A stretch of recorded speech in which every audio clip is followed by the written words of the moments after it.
Evening बच्चों, स्वागत है आपका फिर से उन्नत classes bye DS YouTube channel पर। कैसे हो आप?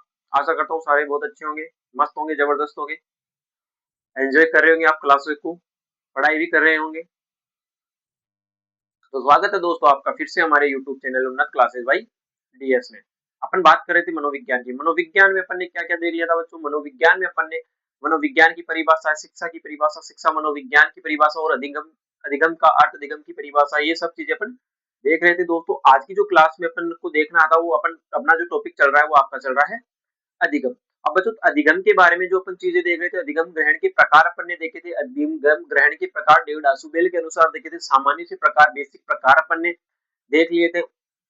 आज दोस्तों अपन बात करेंगे नया, आपने नए टॉपिक, नए बिंदु अधिगम से संबंधित ही अधिगम की अवस्थाओं की बात करेंगे कि अधिगम जो है वो हर एक अवस्था में कंटिन्यू नहीं होता। उसमें कई जगह ऐसा आता है, कई बार बच्चा रुक जाता है, कई बार अच्छे से पढ़ नहीं पाता, कई प्रकार के अलग अलग रीजन हो सकते हैं। इन सब के बारे में आज की क्लास में अपन चर्चा करेंगे।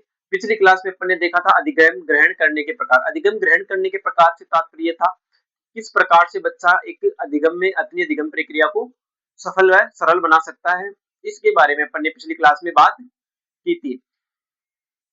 पिछली क्लास में दोस्तों अपन ने देखा था, पिछली क्लास में अपन ने देखा था अधिगम ग्रहण के प्रकार। अपन ने 4 प्रकारों की बात की थी। एक थी अभिग्रहण, अभिग्रहण, दूसरा था आपका अन्वेषण, तीसरा था रटन और चौथा था आपका सार्थक या अवबोध ग्रहण। इन चारों बिंदुओं की अपन ने लास्ट क्लास में बात की थी, लास्ट क्लास में बात की थी। अब अपन नई क्लास में बात करेंगे दोस्तों। इस क्लास में, लास्ट क्लास में जो अपन ने बात की थी वो अपन ने की थी अभिग्रहण। अभिग्रहण का तात्पर्य जो अपन ने देखा था वो ये था कि अभी के अभी, जैसा का वैसा ही ग्रहण करना, बिना किसी अर्थ को समझे, बिना किसी बात के वो जाने उसका अर्थ ग्रहण करना, अपन ने बात की थी। दूसरा अपन ने बात की थी अन्वेषण सीखना।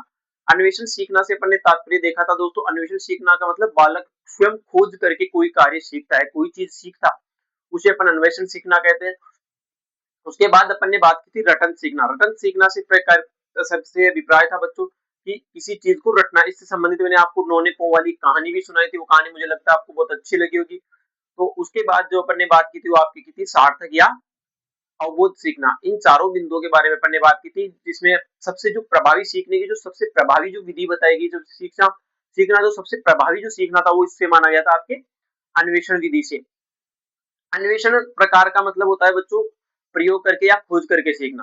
तो इसके बारे में अपन ने बताया था ये सबसे प्रभावी, लेकिन इसमें समय अधिक लगता है, इसलिए इसके इससे ज्यादा उपयोगी जो आपका वो आपका होता है सार्थक या अवबोध ग्रहण। इस चीज के बारे में अपन ने बात की थी। आज की क्लास में जो अपन बात करने वाले हैं वो बात करेंगे अपन अधिगम की अवस्था, यानी कि सीखने की अवस्था। सीखने की अवस्था किस प्रकार से होती है, किस प्रकार से बालक सीखता है, किस आधार पे बालक सीखता है, क्या बालक सुबह से लेकर मतलब एक ही स्पीड से सीखता है, क्या बालक कम स्पीड से सीखता है, क्या बालक कहीं रुक जाता है, कई कई बार बालक के सामने कई समस्याएं आ जाती है जिससे वो अपना सीखना कंटिन्यू नहीं कर सकता, या ये समझ सकते हैं कि बच्चे को सीखने के लिए सुबह से लेकर शाम तक का एक ही जो सिस्टम रहता है वो एक ही तरह कैसे रहता है। इन सब के बारे में अपन आज की क्लास में बात करेंगे। तो आज की क्लास में जो अपन बात करेंगे वो आपके अपन बात करेंगे सीखने की अवस्थाओं की, यानी किस किस प्रकार की अवस्थाएं होती है बालक के सीखने के लिए। ठीक है, बात करेंगे अपन सीखने की अवस्थाएं, इसकी बात करेंगे बच्चों अपन सीखने की अवस्थाएं। सीखने की अवस्थाओं से तात्पर्य है कि क्या बालक लगातार सीख पाता है, क्या बालक कहीं कभी कम कभी ज्यादा सीखता है, क्या बालक प्रभावी तरीके से सीखने के लिए उसको ज्यादा समय चाहिए, या क्या एक साथ बालक सीख सकता है, बालक की जो सीखने की जो क्षमता है वो क्या कंटिन्यू रहती है, या क्या उसमें कोई परिवर्तन होता है। इन सब चीजों के बारे में अपन इस क्लास में अध्ययन करने वाले हैं। तो सीखने की अवस्था का मतलब ये है कि बालक जो है, एक जो बालक है वो हमेशा नहीं सीखता। एक बालक समान सदैव हमेशा एक समान गति के आधार पर नहीं सीखता।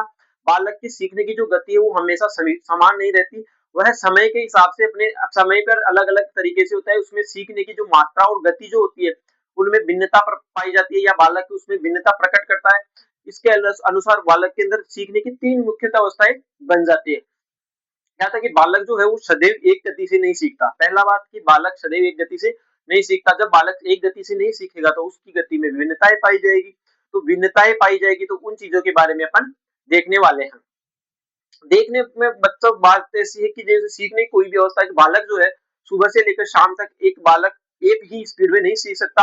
आप भी एक बालक हो, क्या आपको पता है कि जिस प्रकार से आप जिस स्फूर्ति के साथ सुबह के समय आप रट लेते हो, सुबह के समय आप याद कर लेते हो, क्या वो शाम के समय कर पाते हो, नहीं कर पाते हो? तो उस आधार पे मनोविज्ञान के अकॉर्डिंग अधिगम में अलग-अलग अवस्थाएँ बताई गई है सीखने की। सीखने की मुख्य रूप से 3 अवस्थाएँ बताई गई है, प्रारंभिक अवस्था, मध्य अवस्था और अंतिम अवस्था। प्रारंभिक अवस्था प्रारंभिक अवस्था के बारे में बात करेंगे, अपन मध्य अवस्था के बारे में बात करेंगे और अंतिम अवस्था के बारे में बात करें। तो वो बच्चों समझने की बात यही है कि बालक हमेशा सदैव एक समान गति से नहीं सीखता है, उसकी सीखने की जो गति है समय के अनुसार भिन्न-भिन्न होती रहती है। तो सीखने की अवस्था में आज अपन बात करेंगे, सीखने की अवस्था यानी कि बालक हमेशा सदैव एक समान नहीं सीखता, एक समान गति से नहीं सीखता। कौन? बालक।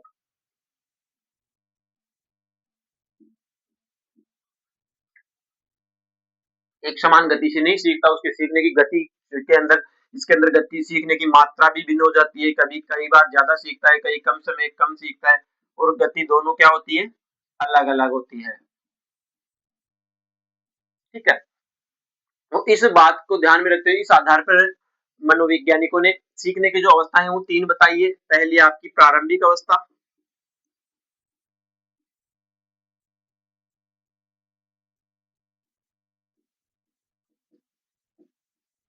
दूसरी आपकी मध्य अवस्था,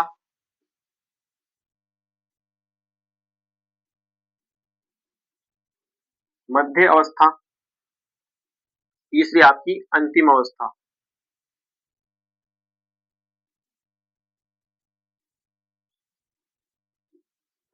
ठीक है, ये 3 प्रकार की अवस्थाएं बताई गई सीखने की, यानी बालक 3 प्रकार से सीखता है। एक दिन में बालक 3 तरीके से अधिगम करता है या 3 तरीके से अधिगम ग्रहण करता है। पहली जो आपकी होती है प्रारंभिक अवस्था। प्रारंभिक अवस्था में अपन देखते हैं कि बालक के लिए जो प्रारंभिक अवस्था वो होती है कि जब बालक सुबह पढ़ना स्टार्ट करता है, यानी कि बालक ने अध्ययन स्टार्ट किया, जिसे जिस समय क्या है कि बच्चा सोकर उठा है, बिल्कुल कोई थकावट नहीं, अन्य कोई डिस्ट्रैक्ट नहीं है, कोई अन्य कोई समस्याएं नहीं है, बालक साथ को सोकर सुबह फ्रेश माइंड से उठता है और पढ़ते ही उस समय उसका माइंड बहुत तेज विकसित रहता है, यानी कि सुबह के अवस्था को अपन कह सकते हैं सुबह, या सुबह कह लो या शुरुआत कह लो, सुबह कह लो या शुरुआत कह लो।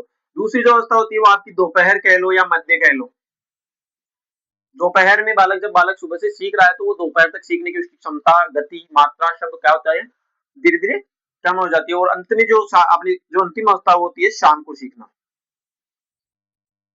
तो इन तीन समय के आधार पर भी अपन इसको समझ सकते हैं। सुबह की अवस्था यानी कि जब बालक रात को सोकर उठा है तो उसका माइंड बिल्कुल फ्रेश है, उसको ज्यादा समय नहीं लगेगा किसी बिंदु को ग्रहण करने में, किसी विषय वस्तु को समझने में उसको समय कम लगेगा, क्योंकि वो सुबह बिल्कुल फ्रेश माइंड से उठा है। दूसरा जो आपका आता है, इसमें बालक क्या होता है कि जब बालक सुबह उठता है तो उसमें अत्यधिक ऊर्जा और स्फूर्ति पाई जाती है, इसलिए जो सीखने की मात्रा है वो भी अधिक होती है और सीखने की जो गति है वो भी अधिक होती है। बालक सुबह के समय बहुत ज्यादा सीखता है, तभी कहा जाता है कि बालक को सुबह जल्दी उठकर पढ़ना चाहिए, क्योंकि रात भर बालक अपने मानसिक, हर व्यक्ति बालक की बात नहीं करें, हर एक इंसान को हर प्रकार से किसी न किसी समय से मानसिक थकावटें होती है। तो मानसिक थकावट थकावट जो है उसके लिए आपको थोड़ा बहुत रिलैक्स यानी कि सोना पड़ता है। तो सोने के लिए बालक रात भर सो के उठा है, रात भर 8 घंटे बालक सोकर उठा है, मान लो अगर बालक 8 घंटे सो के उठा है तो उसका माइंड बिल्कुल बिल्कुल रिलैक्स था और उसमें कोई समझ किसी प्रकार का कोई टेंशन नहीं थी, कोई प्रकार की किसी भी प्रकार की कोई चिंता नहीं थी। वो सुबह उठा बिल्कुल फ्रेश माइंड से उठा और वो पढ़ने बैठ गया और उसको अच्छे से याद हो गया। तभी तो आपको कहा जाता है कि बालक के लिए, बालक विद्यार्थी जीवन में जो सीखना यानी जो पढ़ने का जो समय है उसे सुबह के समय को बेस्ट बताया गया है। फिर बात आती है बच्चों दोस्तों दूसरी मध्य अवस्था। मध्य अवस्था का तात्पर्य ये है कि जब बालक सुबह से स्टार्ट करता है सीखना, अगर बालक ने घंटे 2 घंटे लगातार किसी चीज के बारे में पढ़ा या किसी भी विषय के बारे में, यानी अपने मानसिक रूप से क्या होती है बालक की थकावट होती है, थकान भी होती है, उसके कारण वो बालक क्या होते हैं सीखने की जो उसकी वो जो मात्रा है वो भी कम हो जाती है और उसकी सीखने की जो गति है वो भी कम हो जाती है, क्योंकि एक लगातार समय तक सुबह से बालक जब सीख रहा है तो थोड़े समय बाद उसके मानसिक थकावट हो जाती है, सिर दर्द जैसी समस्याएं आदि होने लग जाती है, बच्चे का मन विचलित होने लग जाता है, वो चाहता तो है पढ़ना लेकिन उसका मन कहता है कि नहीं पढ़ना, क्योंकि अगर एक बालक घर पे भी जैसे अपन मानते हैं जो ज्यादातर जो बच्चे हैं पढ़ने वाले जो इसकी कोचिंग वगैरह की जो कंपटीशन की एग्जाम्स की तैयारी वगैरह कर रहे हैं वो जब लाइब्रेरी में जाकर बैठते हैं तो सुबह-सुबह क्या होता है कि सभी का माइंड बिल्कुल फ्रेश होता है। सुबह का उनका जो माइंड एकदम बिल्कुल फ्रेश, बिल्कुल बिल्कुल ताज़ा, बिल्कुल घर से फ्री होकर बिल्कुल सारी समस्याओं को समाधान करके रात भर सो के सुबह अपने दिमाग को बिल्कुल रात भर रिलैक्स लेके सुबह लाइब्रेरी में आकर बैठता है। लाइब्रेरी में आके बैठता है। एक बालक की बात नहीं, सारे बालकों के साथ ही ऐसा होता है। तो जो सुबह-सुबह जो बालक बैठ कर पढ़ रहा है ना, तो वो लगभग 2-3 घंटे लगातार पढ़ता रहेगा। उसको किसी प्रकार की समस्या नहीं है, लेकिन 2 घंटे बाद बालक को ऐसा होता है कि भई अब थोड़ी देर बाहर घूम ले, थोड़ी देर बाहर घूम ले। तो फिर बालक क्या होता है, थोड़ी देर बाहर घूमने निकल जाता है। जब बाहर घूमता है तो बाहर का वातावरण देखता है, लोगों से मिलता है, लोगों से बातें करता है।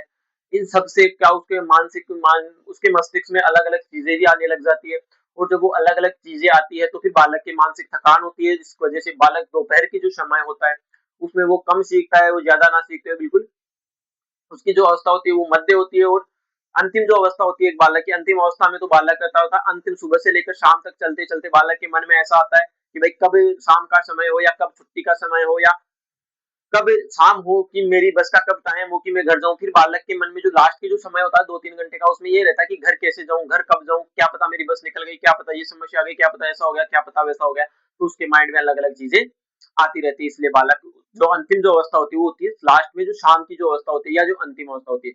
देखो, तो इसके लिए एक उदाहरण से अपन समझते हैं, एक उदाहरण देखते हैं। आप सबने देखा है, आपने सबने अनुभव किया है, आप सब स्कूल लाइफ जी है, आपको सबको अच्छे से पता है। जब सुबह-सुबह आप विद्यालय जाते हो, कक्षा में जाते हो, प्रेयर वगैरह करते हो, क्लास में बैठते हो, सुबह-सुबह जब चाहे भले कोई भी टीचर आ जाए आपके लिए, वो आपको उस रोज़ से आपको कोई समस्या नहीं होती। अगर मान लो सुबह आपको इसलिए जो समय जो आपका समय विभाग से यानी जो समय बनाया जाता है, टाइम टेबल जो बनाया जाता है कक्षाओं का, वो उस हिसाब से बनाया जाता है कि जो हार्ड जो सब्जेक्ट होते हैं, उनको सुबह-सुबह ही ज्यादातर सुबह-सुबह रखा जाता है और जो सबसे कमजोर जो विषय होते हैं उनको लास्ट की क्लास में पढ़ाया जाता है, क्योंकि सुबह-सुबह बालक का माइंड फ्रेश रहता है, उसको अन्यत्र कोई बातें नहीं रहती, वो उस चीज को यानी कि वो अपनी जो स्टडी है उस पर फोकस करता है।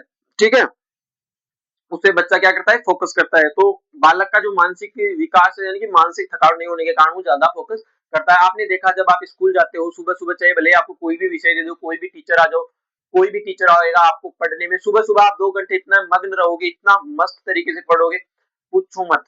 जैसे-जैसे समय गुजरता जाएगा आपको हर चीज़ समझ में आएगी, आप बिल्कुल बैठकर भी पढ़ना चाहोगे। लेकिन धीरे-धीरे, धीरे-धीरे जैसे मान लो सपोज़ दैट आप स्कूल में जा रहे हो, स्कूल में जाते हुए अब आप सुबह-सुबह पढ़ लिए, बढ़िया 1-2 क्लास हो गई, बढ़िया वाली गुरुजी पढ़ा गए, अच्छे से समझ में आई। लेकिन फिर बाद में आपका क्या हो जाता है, लंच होने का समय हो जाता है मान लेते हैं। तो आप सुबह के शुरू के 1-2 घंटे बढ़िया पढ़े हैं, लेकिन जैसे आपका लंच का समय पास आता है, तो आपके दिमाग में क्या आता है, हाँ, अब मेरा लंच होने वाला है, अब मैं थोड़ा बहुत खेलूँगा, कूदूँगा, घूमूँगा, ऐसा मन में विचार आता रहता है। तो फिर आपके दिमाग में जो शिक्षक जो आपको पढ़ा रहा है, वो कम रहता है, बल्कि अन्यत्र चीज़ें ज़्यादा रहती है। तो जब सुबह-सुबह बालक ने 1 डेढ़ घंटे आपको या 2 घंटे तक आपको पढ़ाया, वो उस समय आपका माइंड बिल्कुल स्टडी पे था, स्टडी पे फ़ोकस था। लेकिन जैसे ही लंच के समय के आस-पास आते हैं, आपके मन में ऐसे लगता है, आपके मन में विचार आता है कि भई अब मेरे से नहीं होगा, अब मैं नहीं पढ़ पाऊँगा। तो फिर आपके मन में यही आता है कि अपन लंच में किस प्रकार से कौन-सा गेम आज दोस्तों के साथ खेलना है, कौन से दोस्तों की अपने को हँसी कौन से दोस्तों का अपने को हँसी मज़ाक करना है, कौन से दोस्त से अपन कौन-सी बात करनी है, इनसे ये सब चीज़ें आपके माइंड में घूमती रहती है। तो इस वज़ह से क्या होता है आपका उस समय जो आपका जो भी चाहे टीचर कोई भी पढ़ा रहा हो, चाहे एकदम बस बढ़िया से बढ़िया वाला सब्जेक्ट है, तो भी आपको ऐसा लगेगा कि चलो जैसे भी करके ये पढ़ाकर निकल जाए तो अपना लंच हो जाए। ये आपकी होती है मध्य अवस्था की यानी कि मध्यम जो अवस्था होती है, जो मध्य अवस्था दूसरी जो अवस्था है मध्य अवस्था, उस समय ऐसा होता है, उस समय आपको मानसिक रूप से थकान भी हो जाती है, कई बच्चों के ऐसे सर दर्द वगैरह की भी समस्या हो जाती है, कई प्रकार से आलस्य भी आने लग जाता है, क्योंकि लगातार बालक पढ़ रहा है तो अब उसमें क्या आएगा, आलस्य आएगा, जिसके कारण उसका जो सीखना है वो थोड़ा मंद हो जाएगा और सीखने की जो क्षमता और मात्रा है वो भी उसकी कम हो जाएगी, है ना? तो फिर आगे बात आती है, अब चलो बच्चों लंच हो गया आपका, लंच होने के बाद आपका दोबारा से लंच होने के बाद अब आपकी क्लास लगती है। लंच की बाद की क्लास जैसे लगती है तो आप आधे 1 घंटे तक तो बैठकर बहुत अच्छी तरह से पढ़ने की कोशिश करते हो। आप जितना आपसे बन पड़ता है आप सीखने की कोशिश करते हो। लेकिन वो जैसा जिस तरीके से आप सुबह बैठ के बिल्कुल चुपचाप शांत वातावरण के आधार पर पढ़ रहे थे, वो आप लंच के बाद नहीं पढ़ सकते।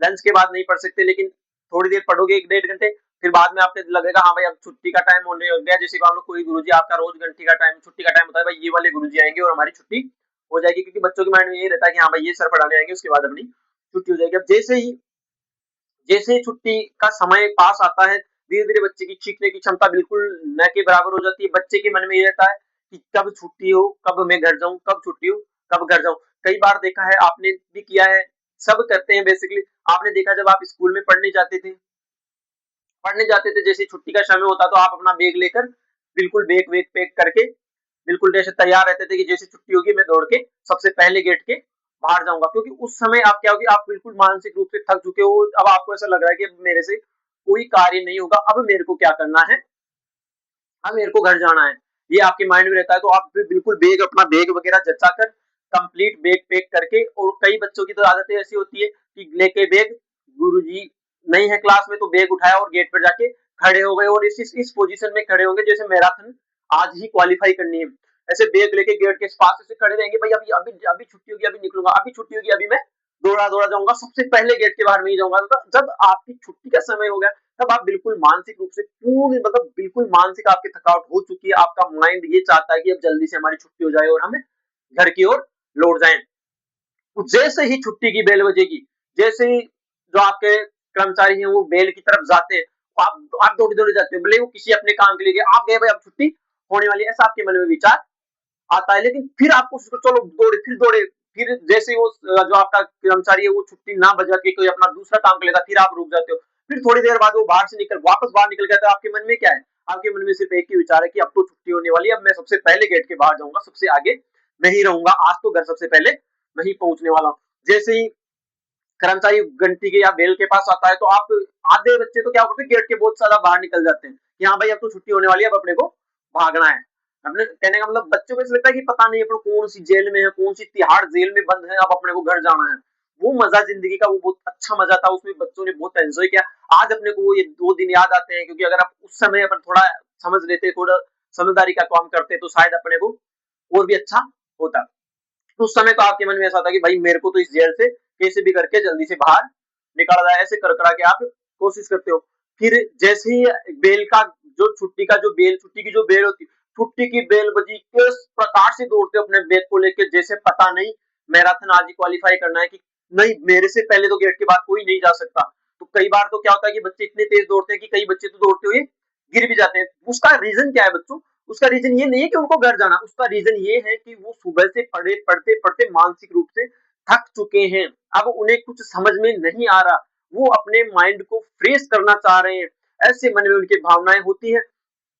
तो वो इतनी तेज कोशिश करते हैं कि जैसे जल्दी से छुट्टी हो जाए और मैं घर पे चला जाऊं, ऐसी भावनाएं होती है, वो होती है आपकी अंतिम अवस्था। तो दोस्तों इस चीज से अपन, इन उदाहरण से अपन ने क्या समझा कि जो बालक की जो सीखने की जो गति है, वो सुबह जो शुरुआत में जो होती है, जिसमें पहली जो अवस्था या प्रारंभिक जो अवस्था होती है, उसमें बालक की सीखने की गति बहुत अधिक होती है, सीखने की क्षमता भी अधिक होती है, क्योंकि बालक में उस समय स्फूर्ति और ऊर्जा, उस समय बालक में क्या होती है, स्फूर्ति और ऊर्जा होती है। उसके बाद बात आती है आपकी मध्य अवस्था। मध्य अवस्था में बालक के साथ क्या होता है, मध्य अवस्था में बालक के साथ होता है कि बालक के थकान हो जाती है, उसमें आलस से आने लग जाता है, वो बालक छोड़ता है थोड़ा पढ़ ले, थोड़ा बहुत पढ़ ले ना पढ़े, ऐसा विचार उसके मन में विचार चलता रहता है। जो और अंतिम जो अवस्था होती है, उसमें तो बालक ऐसा चाहता है कि उसका जो सीखने की जो क्षमता इतनी चरम सीमा पर पहुंच जाती है कि उसे कुछ दिखाई नहीं देता, वो बिल्कुल सीखना बंद कर देता है। उसे ये दिखाई देता है कि मैं कैसे भी करके घर पे दौड़ा दौड़ा घर चला जाऊं, यही भावना होती है बच्चों में। और वैसे ही भावना आपके जो लाइब्रेरी में बच्चे बैठते हैं उनके साथ होती है। आपने देखा होगा जो बच्चे लाइब्रेरी में बैठते हैं, सुबह सुबह तो बहुत अच्छे तरीके से पढ़ते हैं, लेकिन थोड़ी देर बाद क्या होता है, 2-3 घंटे बैठेंगे, फिर मन में विचार आएगा, चल अपने दोस्त को, जैसे साथ में कोई दोस्त है तो कहते चल चल आजा आजा बाहर चलते हैं, चाय पी के आते हैं, क्योंकि उसके मानसिक थकान है, उसके सिर दर्द हो रहा है, वो उसका मस्तिष्क है, उसका जो ज्ञान क्षण है, जो ज्ञान क्षमता है, जो ज्ञान उसके चक्षु है, वो उसके डिस्चार्ज हो चुके हैं। क्या हो चुके हैं बच्चों, डिस्चार्ज हो चुके हैं, और अब उसको चार्ज की आवश्यकता है, और वो बाहर जाता है, चाय पीता है, चाय पीकर फिर से अपने माइंड को फ्रेश करना चाहता है, लेकिन माइंड जो है वो उस तरीके से या उस लेवल तक फ्रेश नहीं हो पाता। इसलिए बालक लगातार ये प्रयास करता रहता है कि कैसे भी करके वो पढ़ता रहता है। तो लाइव कोचिंग वाले बच्चे जो लाइब्रेरी वगैरह जाते हैं, उन बच्चों में भी सुबह सुबह तो वो बहुत अच्छी तरह से पढ़ते हैं, लेकिन दोपहर के समय उनके मन में आता है कि थोड़ी देर बाहर घूम आते हैं, थोड़े इधर उधर की बातें कर लेते हैं। तो थोड़ी देर वो बाहर घूम के अपना आलस से और थकान दूर करता है, वो फिर से वापस बैठता है अपनी लाइब्रेरी में आके। तो उसको थोड़ी देर, जो सुबह जितनी स्पीड में या जितनी गति में वो पढ़ पा रहा था, वो शाम के समय नहीं पढ़ पाता, और वो धीरे धीरे थकता रहता है। और जैसे करके जब लास्ट में छुट्टी का समय आता है, तब तो बालक का मन ऐसे करता है कि अब जल्दी से मैं घर चला जाऊं। बेसिकली बच्चे ये सोचते हैं कि आज थोड़ा जल्दी चला जाऊं, आज तो थोड़ा जल्दी चला जाऊं, सभी बच्चों के साथ ऐसा ही होता है। इसी प्रकार से अधिगम की मनोविज्ञान में अधिगम की 3 अवस्थाएं बताई गई हैं, प्रारंभिक अवस्था, मध्य अवस्था और अंतिम अवस्था। तीनों अवस्थाओं को अपन लिख लेते हैं, ठीक है।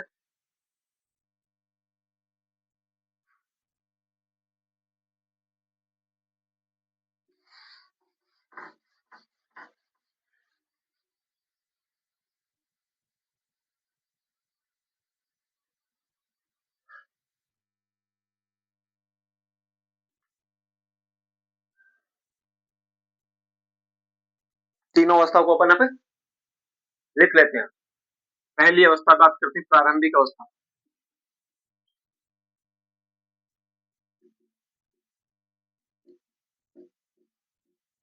प्रारंभिक अवस्था में क्या होता है बच्चों, बालक ने सुबह-सुबह बालक की सीखने की जो क्षमता होती है वो बहुत ज्यादा होती है, सीखने की मात्रा भी उसकी अधिक होती है, गति भी अधिक होती है।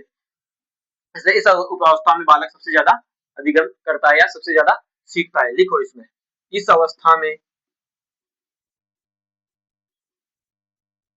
इस अवस्था में, इस अवस्था में या इस अवस्था के समय बालक में ऊर्जा अधिक होती है,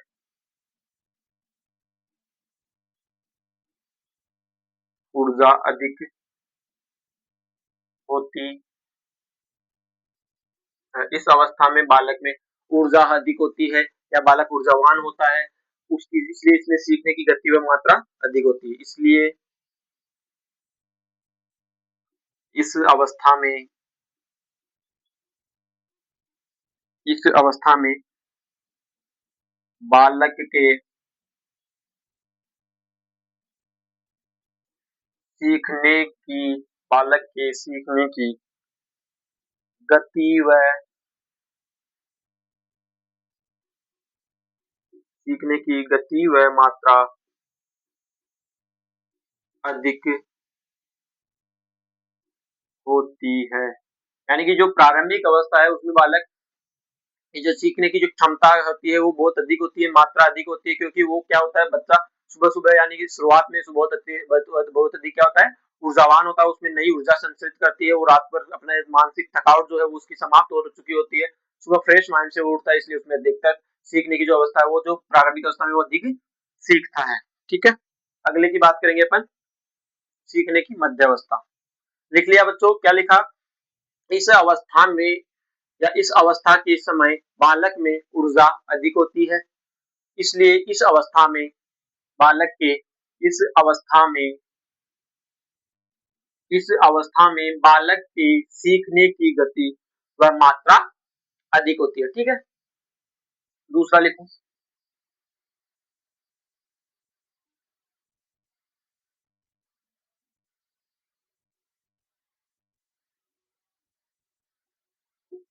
पहली तो अपन ने लिखी प्रारंभिक अवस्था, दूसरी अपन लिखेंगे मध्य अवस्था या द्वितीय अवस्था। मध्य अवस्था। अब दोस्तों बच्चों मध्य अवस्था में क्या होता है, मध्य अवस्था में होता है कि बालक के थोड़े समय बाद 1-2 घंटे पढ़ने के बाद उसमें क्या होती है, उसकी क्षमता क्या हो जाती है, कम हो जाती है, उसकी सीखने की गति क्या हो जाती है, कम हो जाती है, और वो उसमें आलस्य व थकान जैसी समस्याएं उत्पन्न होती है, इसलिए उसे अधिक सीख नहीं सकता, इसलिए इसका सीखना क्या हो जाता है, मंद हो जाता है। चलो इसमें लिखो, सीखते सीखते बाल इस विधि से, इस समय,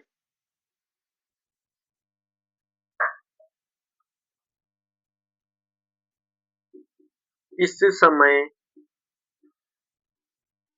बालक सीखते सीखते, इस समय या इस अवस्था में बालक सीखते सीखते बालक में, सीखते सीखते बालक में आलस्य, थकान व सिरदर्द, बालक में आलस्य, इस समय बालक में सीखते सीखते बालक में आलस्य, थकान व सिरदर्द जैसी समस्याएं, सिर दर्द जैसी समस्याएं या आदि पैदा हो जाते हैं या होने लगते हैं, पैदा होने लग जाते हैं, पैदा होने लग जाते हैं, पैदा होने लग जाते हैं। और बालक का सीखना, और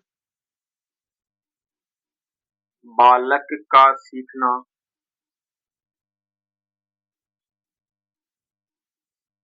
मंद हो जाता है।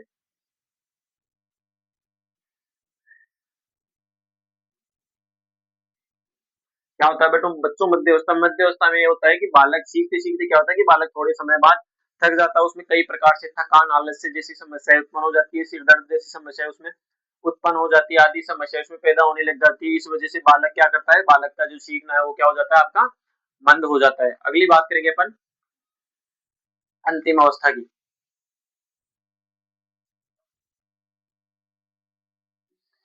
अब लिखेंगे अपन अंतिम अवस्था। अंतिम अवस्था में क्या होता है बच्चों, इसके बारे में अपन लिखेंगे।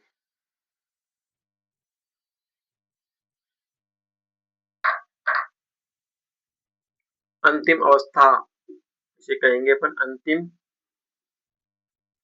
अवस्था। अब बालक के अंदर क्या आ गया, अब बालक पूरा पूर्ण रूप से थकावट हो चुकी है।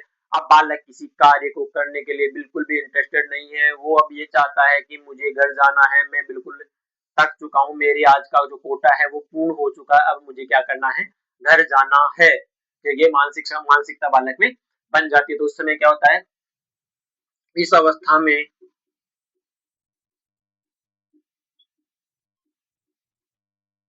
बालक सीखते सीखते सीखते सीखते इस अवस्था में बालक सीखते सीखते ऐसी चरम सीमा पर पहुंच जाता है, ऐसी चरम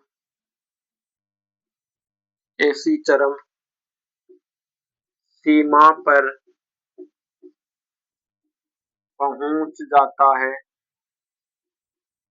पहुंच जाता है, ऐसी चरम सीमा पर पहुंच जाता है कि बालक का सीखना, कि बालक का सीखना,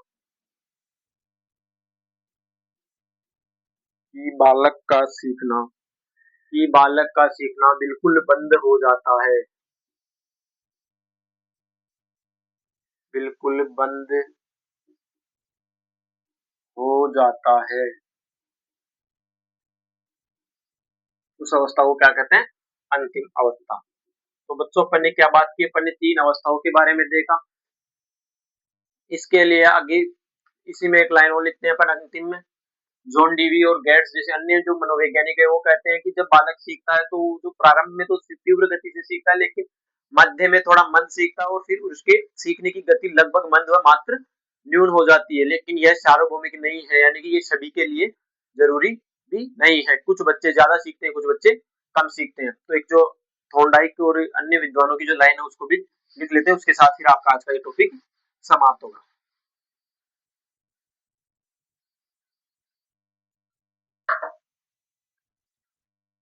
लिखो जोन डीवी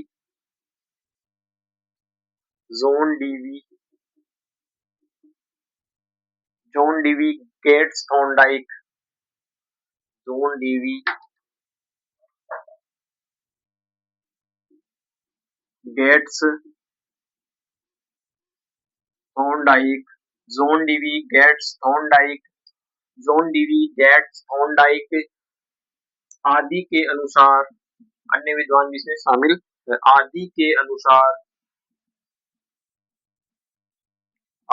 के अनुसार जॉन डीवी गेट्स थॉर्नडाइक आदि के अनुसार जब बालक सीखता है,